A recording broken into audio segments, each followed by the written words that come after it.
2024 के लोकसभा चुनावों में लगभग 1,35,000 करोड़ रुपए खर्च हुए, जो कि 2019 के लोकसभा चुनाव के खर्च 60,000 करोड़ रुपए से दोगुना से भी अधिक है। और यह आंकड़ा केवल लोकसभा चुनावों का ही है।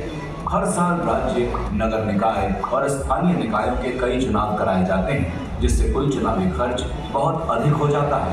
इसी बात को ध्यान में रखते हुए प्रधानमंत्री मोदी की सरकार एक राष्ट्र एक चुनाव के अपने चुनावी वादे को निभाना चाहती है। भाजपा ने 1994 के घोषणा पत्र में जो प्रतिबद्धता जताई थी, उसी को 2019 और 2024 के घोषणा पत्रों में दोहराया गया।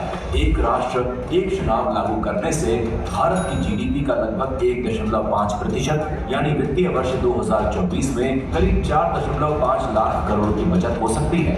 ये राशि भारत के सार्वजनिक स्वास्थ्य खर्च का लगभग आधा और पूरे शिक्षा बजट का 1/3 है। स्वतंत्र अनुमानों के अनुसार बार बार राष्ट्रीय और राज्य चुनाव कराने की वास्तविक लागत 4 लाख करोड़ रुपए से 7 लाख करोड़ रुपए के बीच आती है। ये आंकड़े बता रहे हैं कि चुनावी प्रक्रिया में सुधार से कितनी बड़ी आर्थिक बचत हो सकती है। खर्च में बचत के अलावा एक समान चुनाव व्यवस्था से सरकारी प्रक्रियाएं अधिक सुचारू होंगी, बाधाएं कम होंगी और पूरे देश में एक स्थिर और कुशल शासन सुनिश्चित हो सकेगा।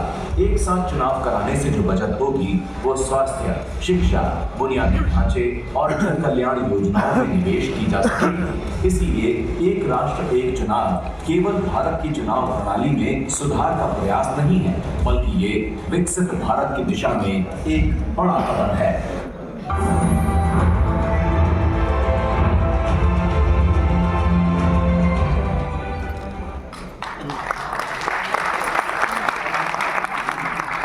धीरे धीरे कार्यक्रम अपनी गति से अंतिम चरण में समापन की ओर बढ़ रहा है। मैं मंच पर आमंत्रित करना चाहूंगी